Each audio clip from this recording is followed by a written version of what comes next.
Following the revelation by former military president General Ibrahim Babangida in his book, A Journey in Service, that the 1966 coup was not an Igbo coup as alleged, Igbo Apex Group, Ohanaeze Igbo, on Sunday, February 23, has demanded an apology and 10 trillion naira as compensation from President Bola Tinubu to the Igbos.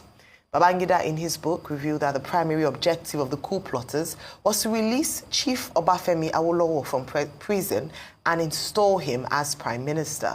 He emphasized that the involvement of officers from different ethnic backgrounds, including non-Igbo officers such as Major Adewale Ademoyiga, Captain Ganiyu Adeleke, and Lieutenants Fola Oyewole and Olafimihon, further invalidates the claim that it was an Igbo-driven coup. Additionally, some senior Igbo officers were also victims of the coup, such as Lieutenant Colonel Arthur Chinyelu Unegbe, who was executed by fellow officer Major Chris Anuforo. This further weakens the argument that the coup was designed to serve Igbo interests. Joining us now on the show is Senator Victor Umeh, the senator representing Anambra Central Senatorial District in the 10th Nigerian National Assembly. Good morning and welcome to the morning show, Senator Umeh. Good morning. Thank you for having me this morning. All right, let's dive straight in, Senator Umeh. I've just given a background to what was revealed in the Babangida book, and also, very importantly, the ask of Ohanaeze Igbo. When it comes to compensation, beyond the monetary compensation, what are you specifically asking for in terms of reparation, in terms of healing for the Igbo people, now that the fact that 1966 coup can no longer be termed as an Igbo coup? What are you looking for in terms of reparation and compensation?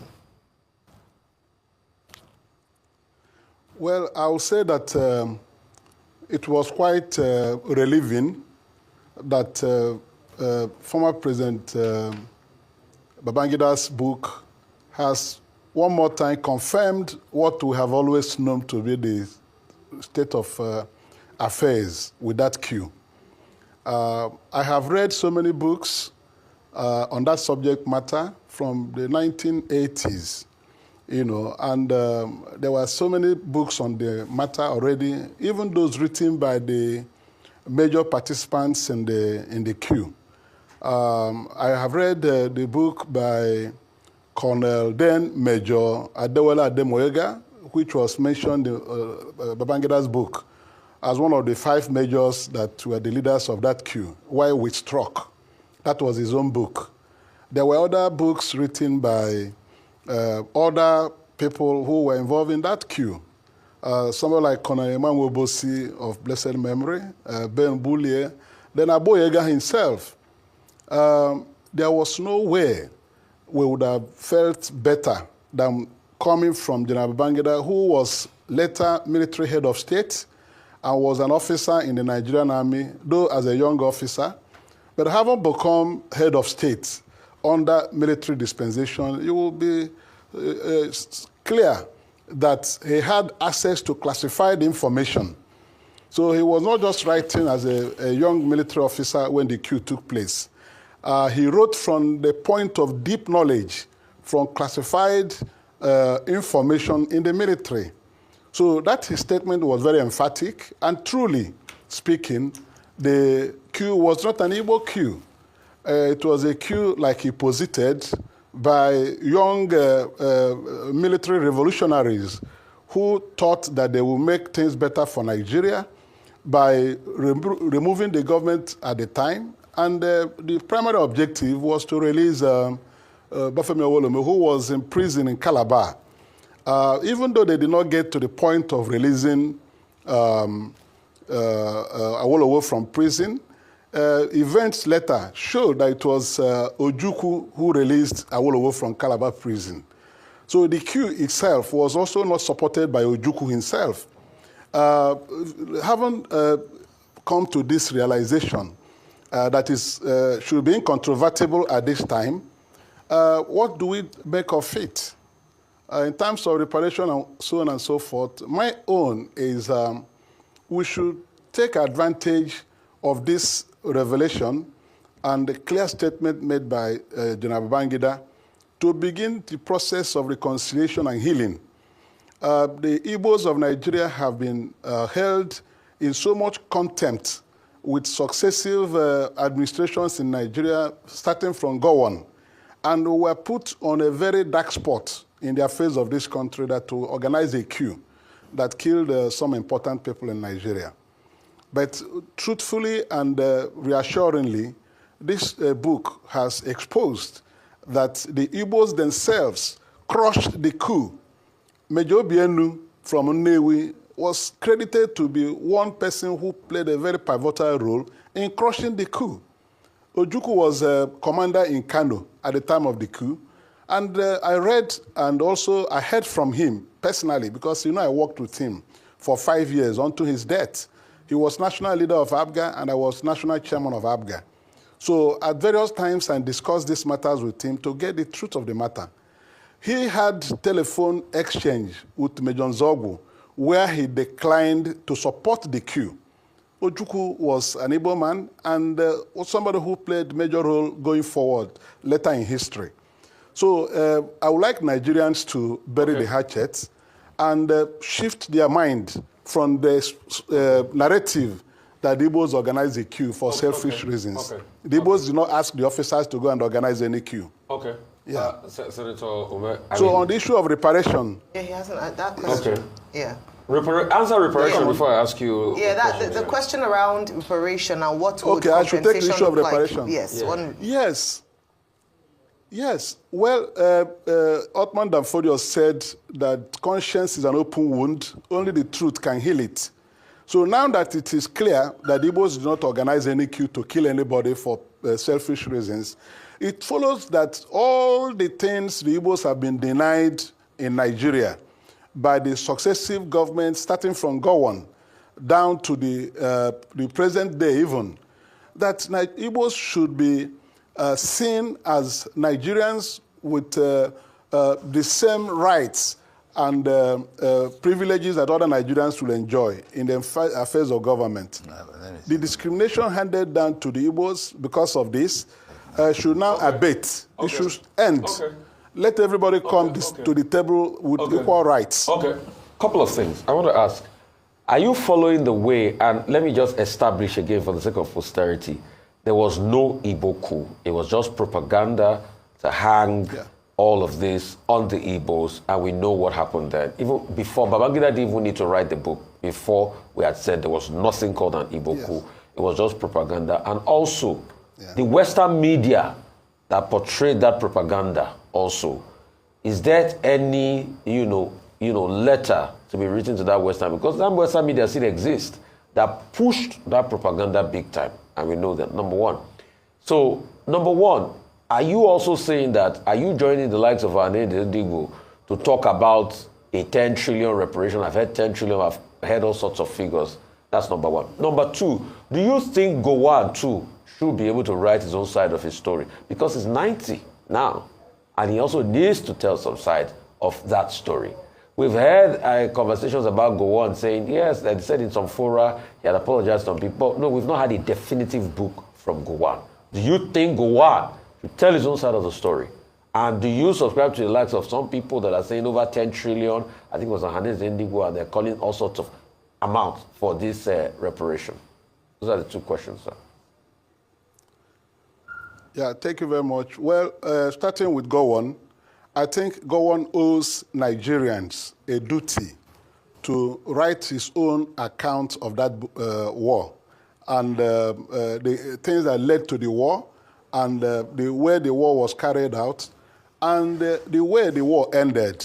Because when the war ended, he promised the Nigerian people reconciliation, restitution, and rehabilitation, particularly to the Igbo side of the nation. That he did not implement until he was overthrown in 1975.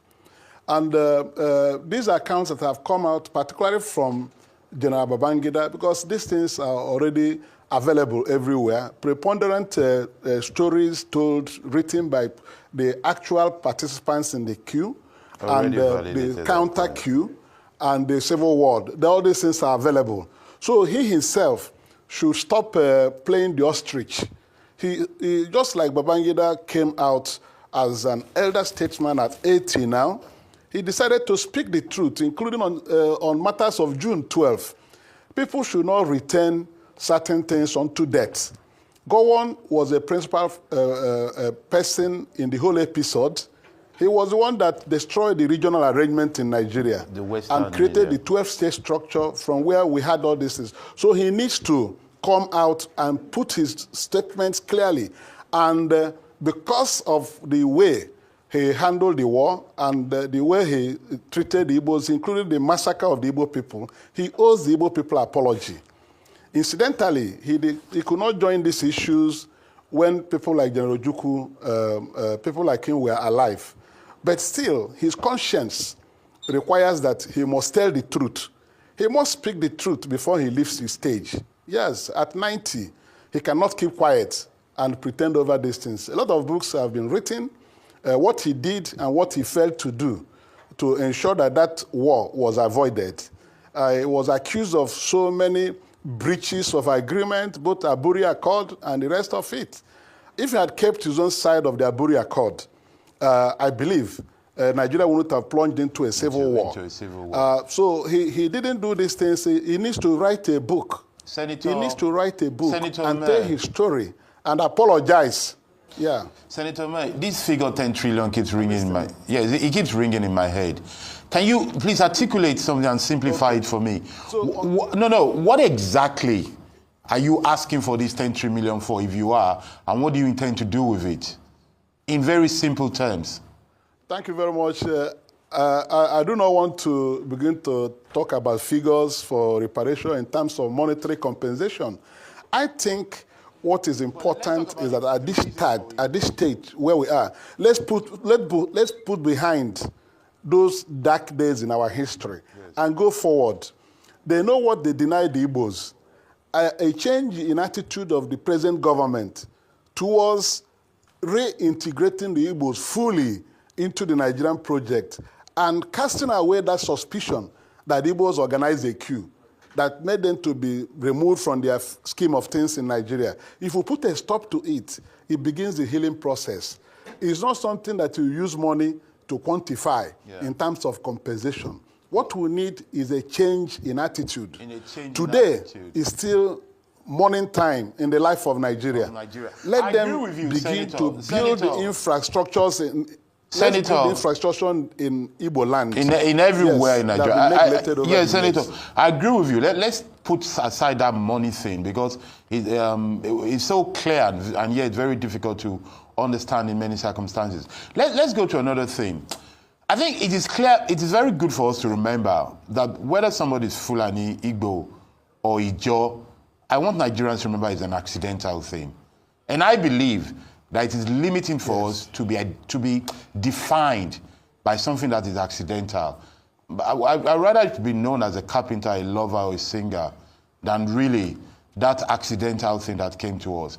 Now, the Igbo coup expression, which you seem to say is the origin of a lot of problem that we've had since after that coup, we can call it a Nigerian coup because the people who did it were all Nigerians, ultimately. But I think if we really want to move forward the way you say we should, and say, let us cast away that black thing, it will be important not to consider the rest of Nigerians as evil and say perhaps they make a mistake. Perhaps they misunderstand. At least not those in power, the ones on the street. Those ones on the street that are calling it Igbo coup, rightly or wrongly, the reason why they call it Igbo coup, we should study it. Whether you agree with them or not, some of them say it is an Igbo coup because the people that were killed were not Igbo and the ones that were not killed were Igbo. Whether or not that was their intention, maybe they wanted to install Awolowo as head of state or prime minister. The reason why people are saying so is that the victims of the coup, not the counter coup, the victims of the coup itself were non-Igbos, while those who were their peers as Igbos did not suffer their fate. I think this is a historical thing, but I'd like you to comment on misunderstanding of history and perhaps exploitation of facts in histories for propaganda purposes. So if we want to black out, let's talk to Nigeria. Yes. Yes, thank you very much. Like you had earlier said about the Western media, yes, how they have consistently spinned the stories as the coup being an Igbo coup. It's very unfortunate that even events in history have proven that the coup wasn't an Igbo coup, and the Western media have refused to let go. Even after Babangida's presentation of his book, upon this revelation and statement that the coup wasn't an Igbo coup, some people have started writing again from the Western media, trying to ask questions and posers to make it an Igbo coup. But the principal thing is that from the original intention of the coup plotters, the main man who was to be installed president of Nigeria, if the coup had succeeded, was eventually brought out from prison, from Calabar, by Ojukwu himself.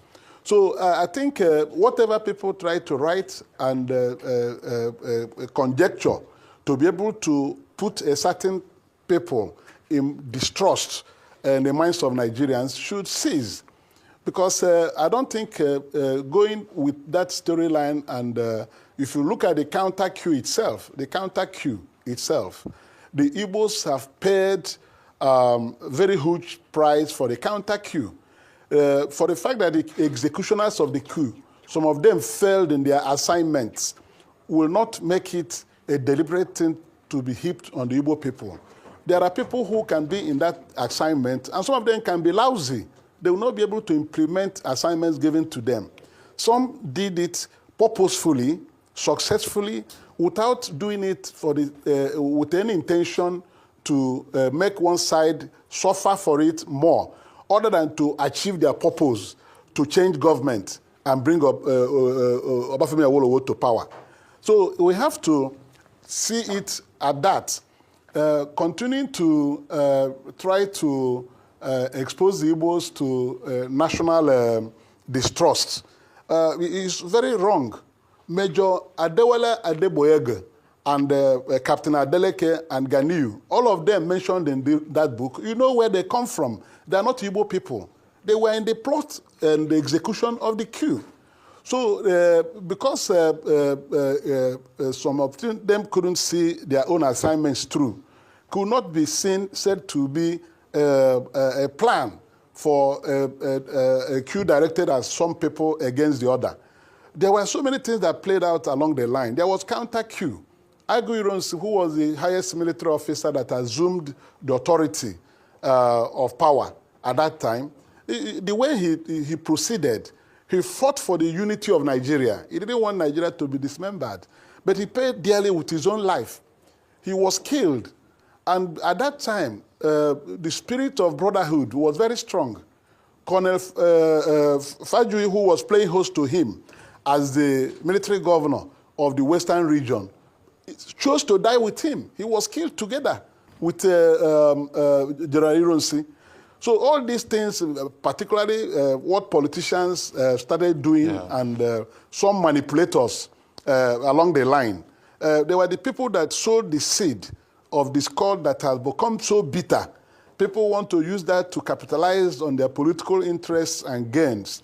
I don't see what it should be. Senator. I want to who was released from prison. Yes. Right. I'm coming. Senator Umeh, Yes, the captain of Senator who Umeh was released from prison. Yes, just as you wrap up your became vice chairman of military council of Gowon. Okay. Yes. All right. Thank you so much, sir. Of course, this is a very robust conversation that must be had and cannot be finished in one session alone. So we'll definitely continue just expounding on this and just discussing it and breaking it down.